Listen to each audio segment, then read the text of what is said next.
अस्सलाम वालेकुम वरहमतुल्लाह। आज हम जानने की कोशिश करेंगे कि एक तनख्वाहदार आदमी अपना इनकम टैक्स कैसे फ़ाइल करेगा एफबीआर की वेबसाइट पे। तो आपने गूगल में जाना है, वहाँ आपने IRIS लिखना है और सर्च कर लेना है। तो जो पहला लिंक आएगा IRIS 2.0, ये एफबीआर की वेबसाइट है। इस पे आप चले जाएँगे। इस वार्निंग को आप क्लोज़ कर दें। जो होगा यहाँ पे आप रजिस्ट्रेशन नंबर देंगे, जो इस सूरत में आपका शनाख्ती कार्ड नंबर होगा और अपना पासवर्ड आप एंटर कर दें, आपका जो भी पासवर्ड है। जब आप लॉगिन करेंगे तो आपके पास कुछ इस तरह का इंटरफ़ेस आएगा। इसमें आप यहाँ पर देख सकते हैं, पहली टाइल है उसमें लिखा हुआ है फाइल इनकम टैक्स रिटर्न। पहले हम देखते हैं कि रिक्वायर्ड डॉक्यूमेंट्स क्या हैं। आप इस पे क्लिक करेंगे तो ये आपको थोड़ी-सी गाइडलाइन देगा, आपको कौन-कौन से डॉक्यूमेंट्स चाहिए। इसमें आपको देखिएगा कि आपको एक टैक्स डिडक्शन सर्टिफ़िकेट चाहिए फिर एम्प्लॉयर। इसके अलावा बैंक स्टेटमेंट आपको चाहिए, बैंक स्टेटमेंट इस सूरत में चाहिए कि आपने चूँकि अपने असासे डिक्लेयर करने होते हैं तो उसकी अमाउंट आपने शो करनी होती है।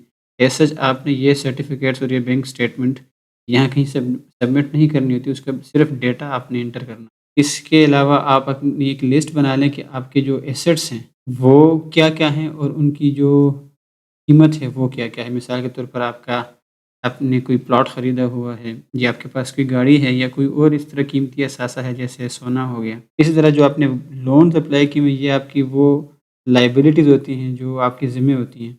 आपने कहीं से कर्ज़ा लिया हुआ है, आपने किसी चीज़ की इंस्टॉलमेंट पे करनी है और यूटिलिटी बिल्स इसलिए चाहिए होते हैं कि बाज़ औक़ात आप क्योंकि फाइलर हैं, आपने टैक्स पे किया होता है बहुत सारा विथहोल्डिंग, चाहे वो मोबाइल फ़ोन के प्रीपे लोड करने पे हो या टेलीफ़ोन का बिल देने पे हो।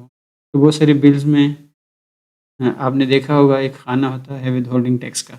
तो वो विथहोल्डिंग टैक्स आप रीइम्बर्स कर सकते हैं उसका इनवॉइस नंबर दे के और जो टोटल टैक्स आपका साल में कटा है, उसका इंदराज करके वो आपसे ऑटोमेटिकली वो टैक्स कम हो जाता है और अगर आपने टैक्स ज़्यादा पे किया हुआ है तो वो आपको रीइम्बर्स। तो चलिए देखते हैं कि फ़र्दर हम इसमें क्या कर सकते हैं। हम यहाँ से जाएँगे डिक्लेरेशन से।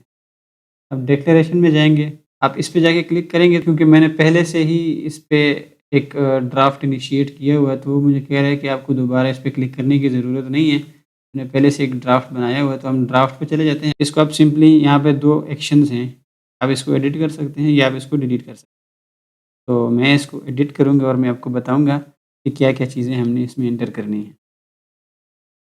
बाय डिफ़ॉल्ट आपके पास विज़िट मोड खुल जाएगी, हम क्लासिक मोड में चले जाते हैं। लेफ्ट पैनल में आपके पास ये चीज़ें आ रही हैं, ये मेन मेन्यू है, एम्प्लॉयमेंट है, फिर कैपिटल गेन है, अदर सोर्सेज़ हैं, foreign sources, agriculture, tax chargeable और आपकी वेल्थ स्टेटमेंट है। तो हमारे लिए जो ज़्यादा कंसर्निंग है वो एम्प्लॉयमेंट है। अगर आपने कोई चीज़ बेची, खरीदी नहीं है और उसके ऊपर गेन कोई ख़ास आपको नहीं हुआ, इसको फ़िल करने की ज़रूरत नहीं है। इसी तरह अदर सोर्सेज़ हैं, अगर आप नौकरी के अलावा कुछ और काम नहीं कर रहे, इसकी भी कोई ज़रूरत नहीं है। फिर इसी तरह एग्रीकल्चर और फाइनल सोर्सेज़ हैं।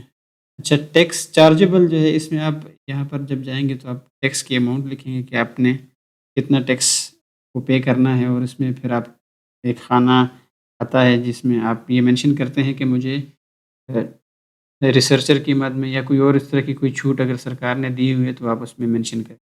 और आखिर में वेल्थ स्टेटमेंट है जिसमें आपकी कुल जो आपके एहसास होते हैं उसको आपने इंदराज करना। तो हम पहले एम्प्लॉयमेंट में जाते हैं और यहाँ हम देखते हैं कि इसमें एक ही चीज़ है सैलरी। आप इस पे जाएँगे तो आपके पास ये फॉर्म खुल जाएगा।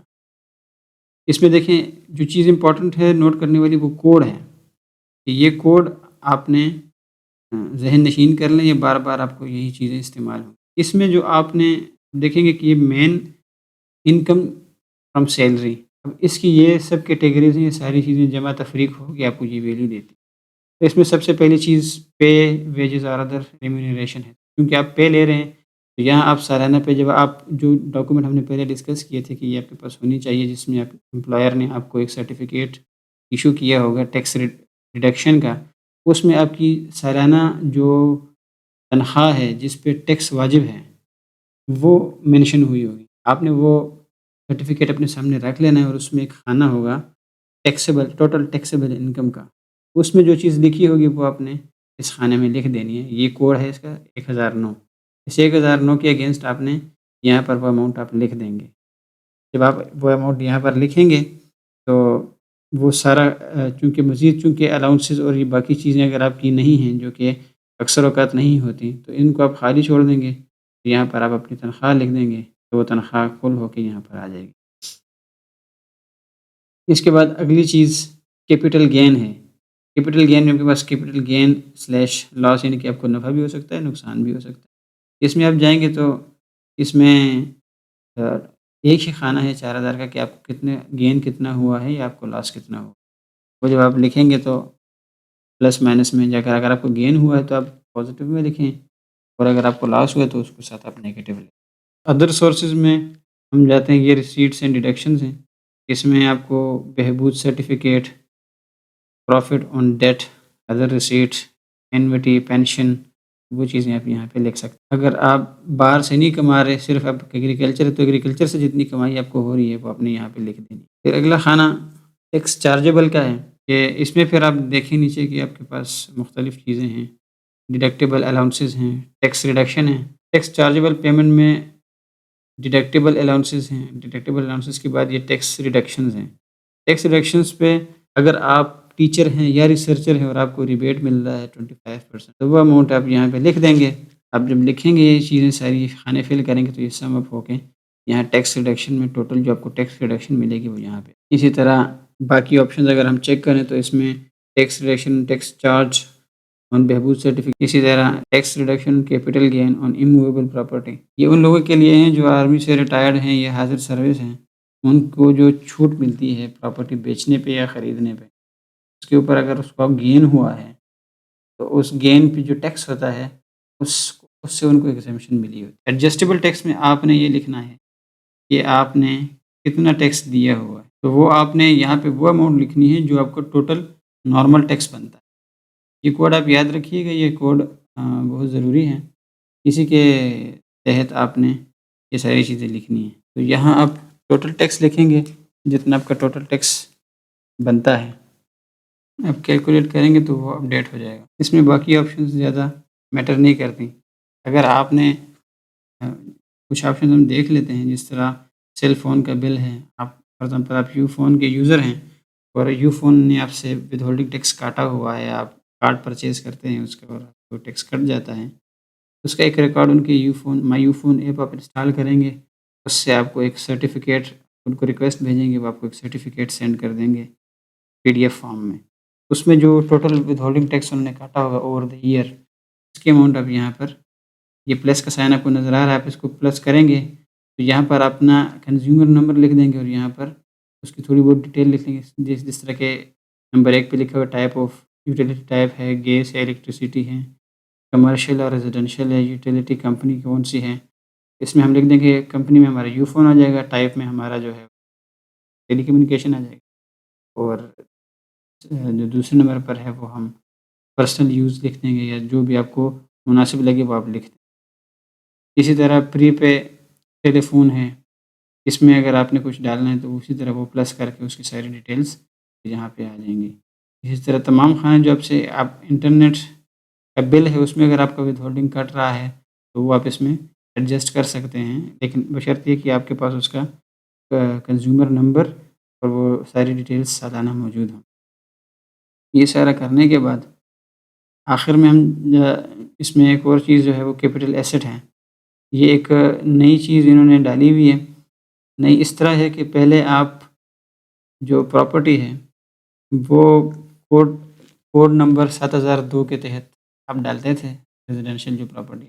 लेकिन अब उन्होंने जो नया कानून आया है अगस्त 2022 में कि अगर आपकी प्रॉपर्टी है और आप उस पे कमाई कर रहे हैं या अगर कमाई नहीं भी कर रहे और आपकी एक से ज़्यादा प्रॉपर्टीज़ हैं, उनकी मालियत 2 को ढाई करोड़ से ज़्यादा है, तो उस पे आपने 1% टैक्स देना।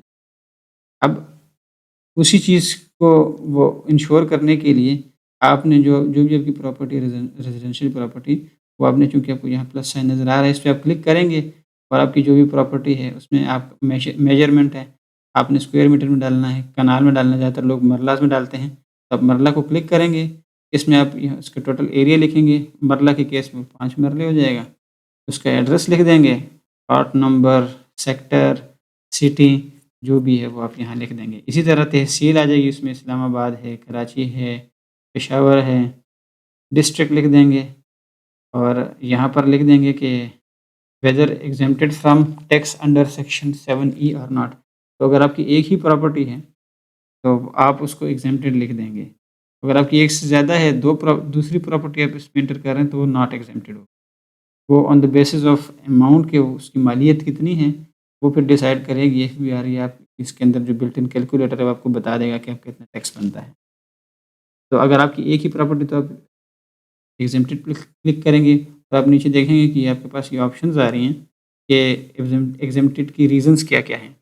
इसमें देखें, पहली जो ऑप्शन है वो है exempted stay granted by court, दूसरी one capital asset self owned by the tax payer, self owned business premises where the business is carried out by the person appearing on ATL, self owned agriculture land, agriculture activity is carried out by the person. और इस ये सारी चीज़ें हैं। तो इसमें जो आपको, अगर आप सिविलियन हैं, तो आपके लिए जो आपका कंसर्न की ऑप्शन है वो ये है, one capital asset self owned bye tax payer. आप इसको क्लिक करेंगे और नेक्स्ट जो है, इज़ दिस प्रॉपर्टी कंस्ट्रक्टेड, क्या इस पे आपने कोई कंस्ट्रक्शन की हुई है? अगर आपने उसके ऊपर कंस्ट्रक्शन की हुई तो आप येस कर दें, अगर नहीं की तो उसको सिंपल नो कर दें। फिर इसके बाद आपने चूँकि वैल्यू एंटर करनी है, तो वैल्यू के लिए ये एफबीआर, इन्होंने एक लिंक दिया हुआ है, एफबीआर प्रॉपर्टी वैल्यूएशन। तो ये जब आप क्लिक करेंगे तो आपके पास एक एक्सेल की फ़ाइल डाउनलोड हो जाएगी। इसमें इस्लामाबाद का देख लें, फिर हम इस्लामाबाद का देख लेंगे, इस्लामाबाद पे क्लिक करेंगे आप, तो ये एक और फ़ाइल डाउनलोड कर लेगा। अब इसमें देखें कि हर सेक्टर की फेयर मार्केट, अगर हम शुरू में देखें इसको, तो ये 3-4 कॉलम्स बने हुए हैं। पहला कॉलम सीरियल नंबर का है, फिर सेक्टर का है, लोकेशन का है, E6 है, E7 है, F6 है। दूसरे नंबर पे valuation of immovable property residential, ये रेज़िडेंशियल के लिए पहला टेबल जो है, टेबल 1, वो रेज़िडेंशियल के लिए है इस्लामाबाद का।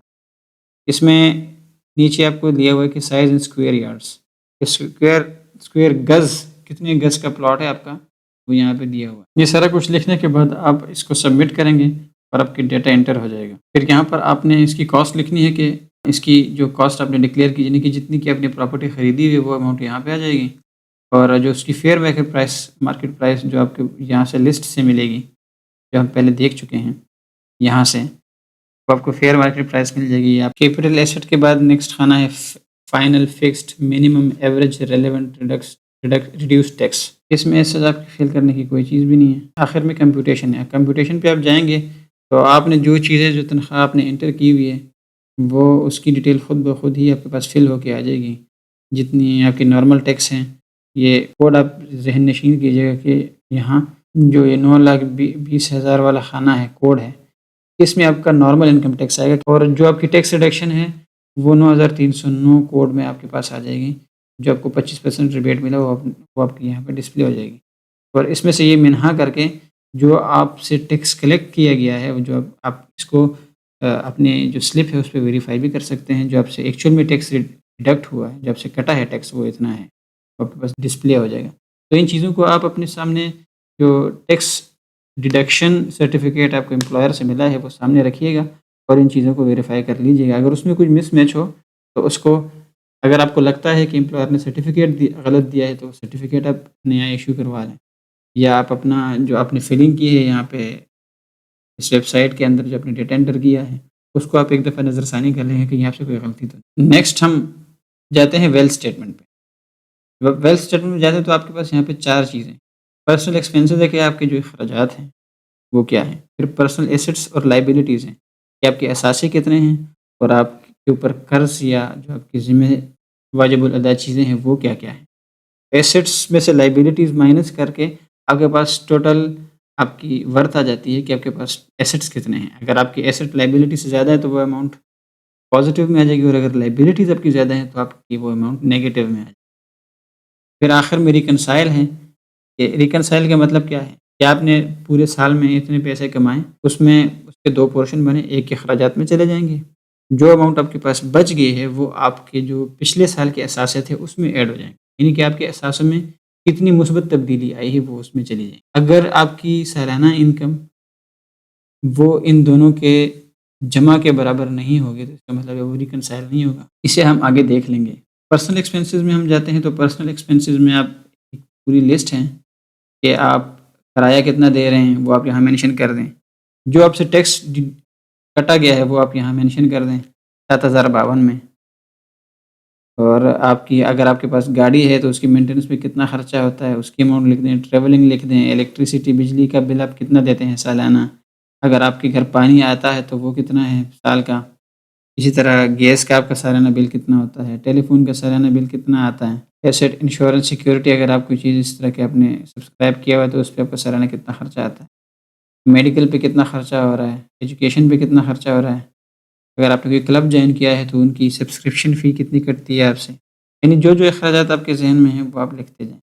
इसी तरह फंक्शन गैदरिंग आप शादी-ब्याह पे जाते हैं घर में, ईद शब-रात पे कोई इस तरह के फंक्शन होते हैं, उस पे आप कितने अखराजात होते हैं वो यहाँ पे लिख दें। इसके अलावा ज़कात कितनी है आपने दी है साल में। और फिर आगे है other personal house hold expenses कि आपके घर के अखराजात कितने हैं। अब ये खाना ऐसा है कि ये इनिशियली आपने खाली छोड़ना है, इसमें आपने कुछ भी नहीं लिखना। ये मैं बताऊँगा आपको कि आपने इसमें क्यों नहीं लिखना। आप इनिशियली अगर आप कोई प्राइस लिखना चाहते हैं तो बेशक लिख दें, लेकिन मेरा मशवरा ये है कि आप इसमें कुछ भी ना लिखें। पर्सनल एसेट्स में आप अपने तमाम पर्सनल एसेट्स जो आपके असासाजात हैं उनके इंदराज कर सकते हैं। जैसे कि यहाँ पर कोड नंबर 7002 दोबारा रिपीट हो रहा है। यहाँ पर भी आप अपनी जो प्रॉपर्टी है उसका कमर्शियल है या रेजिडेंशियल है उसका इंदराज कर सकते हैं। यहाँ प्लस साइन दिया हुआ है, इसको आप प्लस साइन करेंगे और यहाँ आपकी तमाम डिटेल्स यहाँ पे आ जाएँगी। फिर इसके अलावा आप अगर कोई बिज़नेस कैपिटल है तो उसका इंदराज कर दें। आपके पास कोई इक्विपमेंट है, उसका इंदराज आप कर सकते हैं। मिसाल के तौर पर आपके पास औज़ार पड़े हुए हैं घर पे, कोई ड्रिल मशीन पड़ी हुई है या इस तरह कोई और महँगी चीज़ पड़ी हुई है। इसी तरह आपका जो बैंक अकाउंट है, उसका इंदराज करें आप यहाँ पे। इन्वेस्टमेंट नॉन बिज़नेस के खाते में यहाँ पर देखिए अकाउंट, ये सारी चीज़ें आ जाती हैं। यहाँ से प्लस करेंगे तो आप अपना बैंक अकाउंट IBAN या IBFT नंबर पुट करें यहाँ पे और उसकी डिटेल्स यहाँ पुट करें। और जब वो पुट कर दें तो फिर इसकी अमाउंट यहाँ पर इंटर करेंगे तो यहाँ पे डिस्प्ले हो जाएगी। फिर इसी तरह आप ने अगर कोई कर्ज़ लिया हुआ है तो वो आपकी लायबिलिटीज़ में आ जाएगा, वो यहाँ मेंशन कर दें। अगर आपकी गाड़ी है, आपकी मोटर है, मोटर कार है या मोटरसाइकिल है, तो उन दोनों का इंदराज आप यहाँ से कर सकते हैं। पहली दफ़ा प्लस करके इंदराज कर दें, गाड़ी का इंदराज कर दें, अपनी जो आपकी मोटर कार है। दूसरी दफ़ा करेंगे तो मोटर बाइक का कर दें। इस तरह दोनों आपकी एसेट्स यहाँ पर काउंट हो प्रेशियस पोज़ेशन में आप सोना, चांदी या इस तरह की कोई जो आपके कीमती हैं, कोई जवाहरात हैं, अंगूठियाँ वग़ैरह हैं या इस तरह की और चीज़ें हैं जो आप जिसको समझते हैं कि ये कीमती चीज़ें हैं, उसका आप इंदराज कर सकते हैं। हाउस होल्ड इफ़ेक्ट में आपके जो घर की चीज़ें हैं, घर के सामान है, उसमें एसी हो गया, फ्रिज हो गया और तमाम चीज़ें कुल मिला के फर्नीचर वग़ैरह उसकी जितनी भी मालियत बनती है वो आप एंटर कर दें। इसी तरह पर्सनल आइटम्स हैं, आपके पास मोबाइल है, घड़ी है, उन सब की कीमत मिला के अब जितनी भी बनती है वो यहाँ पे इंदराज कर दें। इसके अलावा अगर आपके जेब में कोई कैश है तो वो भी इंदराज कर दें, जितनी भी है। और एनी अदर एसेट में आप कुछ भी एंटर कर सकते हैं। फॉर एग्ज़ाम्पल आप उसमें कोई और चीज़ जो इन तमाम कैटेगरीज़ में फ़ॉल नहीं करती और आप समझते हैं कि उसका इंदराज होना चाहिए, तो आप यहाँ पर एंटर करें। तो यूँ आपकी यहाँ पर टोटल एसेट्स यहाँ पे काउंट होके आ जाएँगे। टोटल एसेट्स और टोटल लायबिलिटीज़ आ जाएँगी। उनका जितने भी आपका लायबिलिटीज़ उसमें से माइनस हो जाएँगी ऊपर वाले एसेट्स में और वो एसेट्स आपकी यहाँ पर शो हो जाएँगी। इसी तरह यहाँ पर आपकी लायबिलिटीज़ शो हो जाएँगी अगर कोई लायबिलिटीज़ हैं। तो एसेट्स में से लायबिलिटीज़ माइनस करेंगे तो आपकी जो करंट ईयर की नेट वर्थ है आपकी, जो जितनी भी आपकी असासी की कुल मालियत है, वो यहाँ पर आ जाएगी। फिर अगले खाने में आप जाएँगे, जिसे हम रिकन्सिलिएशन ऑफ नेट एसेट्स कहते हैं। यहाँ पर तमाम जो आपने चीज़ें दर्ज की हुई हैं उनका खुलासा आ जाए। आपके करंट जो पिछले उसमें आपने इंदराज किया था नेट एसेट्स करंट ईयर के, इस साल आपके कुल असासाजात कितने हैं। नेट एसेट्स प्रीवियस ईयर के, आप पिछले साल आपके असासाजात कितने थे। अब इसमें से आप इसको मिन्हा करेंगे पिछले साल वाले को तो आपके पास नेट जो आपकी बढ़ोतरी आई है या अगर उसमें कमी आई है तो वो कमी माइनस साइन के साथ आ जाएगी, वो यहाँ पर आ जाएगी। फिर आगे देखिए इनफ्लोज़ हैं, तो जो भी अपनी चीज़ें यहाँ पर इधर आपको दोबारा अपनी तनख्वाह एंटर करनी पड़ेगी जो आपने पूरे साल में ली हैं। वो आप यहाँ एंटर करेंगे तो वो इनफ्लो के खाने में जो चीज़ें हैं, वो जो चीज़ें आप यहाँ एंटर करेंगे वो जमा होके यहाँ पर आ जाएँगी। इसमें अगर आपको विरासत में कोई चीज़ मिली है, आपको कोई तोहफ़ा मिला है, कोई रेमिटेंसेस मिली हैं, कोई एडजस्टमेंट मिली है, इस तरह की और बहुत सारी चीज़ें हैं जो तनख्वाह के अलावा आपको मिली हैं, वो तनख्वाह में जमा होके नेट इनफ्लोज़ में आपके यहाँ पास तो लिहाज़ा आप जितना भी आपका नेट इनफ्लो है, वो बराबर होना चाहिए आपके जो असासों में बढ़ोतरी आई है और आपके अखराजात।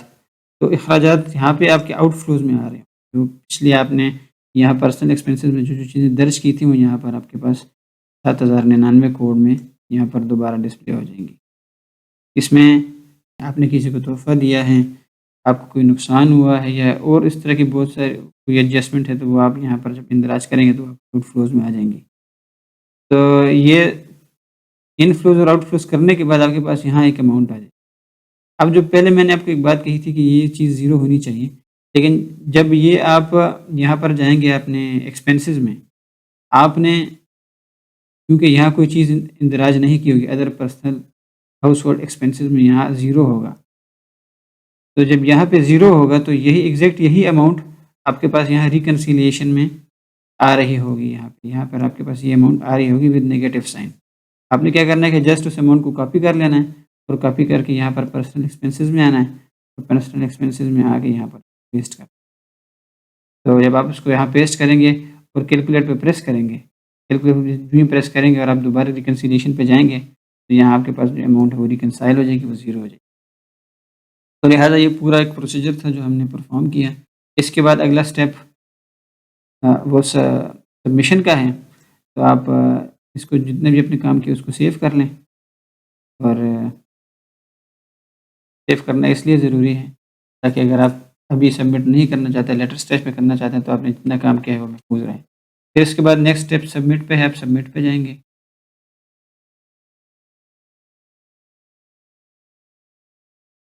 आप जब सबमिट पे जाएँगे तो यहाँ पर आपके पास आपसे ये एक पूरी स्टेटमेंट आ जाएगी। आपका नाम, आपकी शनाख्ती कार्ड नंबर, आप उसको कहें कि आप एक तरह से हेल्प ले रहे हैं कि जी जो भी चीज़ें मैंने इंदराज की हैं, वो मैंने होशो-हवास में और सही की हैं, to the best of my knowledge and belief. फिर उसके बाद आप यहाँ पर पिन नंबर एंटर करेंगे, वो पिन नंबर आपको जो अभी इनिशियली जो आपने रजिस्टर किया था एफबीआर में, तो उन्होंने आपको एक पिन नंबर इश्यू किया होगा, वो आप अपनी ईमेल एड्रेस में देखें, आपको वहाँ से मिल जाएगा। उसको वहाँ से कॉपी करें, यहाँ पेस्ट करें, पेस्ट करने के बाद आप सबमिट करेंगे, तो आपका इनकम टैक्स रिटर्न फाइल हो जाएगा। तो आप ये सारा प्रोसीजर था। उम्मीद है आपको इस सारे प्रोसीजर की समझ आ गई होगी और अगर आपको हमारी ये वीडियो पसंद आई है तो इसको लाइक ज़रूर कीजिए और इस इन्फॉर्मेशन को दूसरे दोस्तों के साथ भी शेयर कीजिए और हमारे चैनल को ज़रूर सब्सक्राइब कीजिए। इंशाअल्लाह अगली दफ़ा फिर किसी और मौजू के साथ आपकी खिदमत में हाज़िर होंगे। तब तक के लिए अल्लाह हाफ़िज़।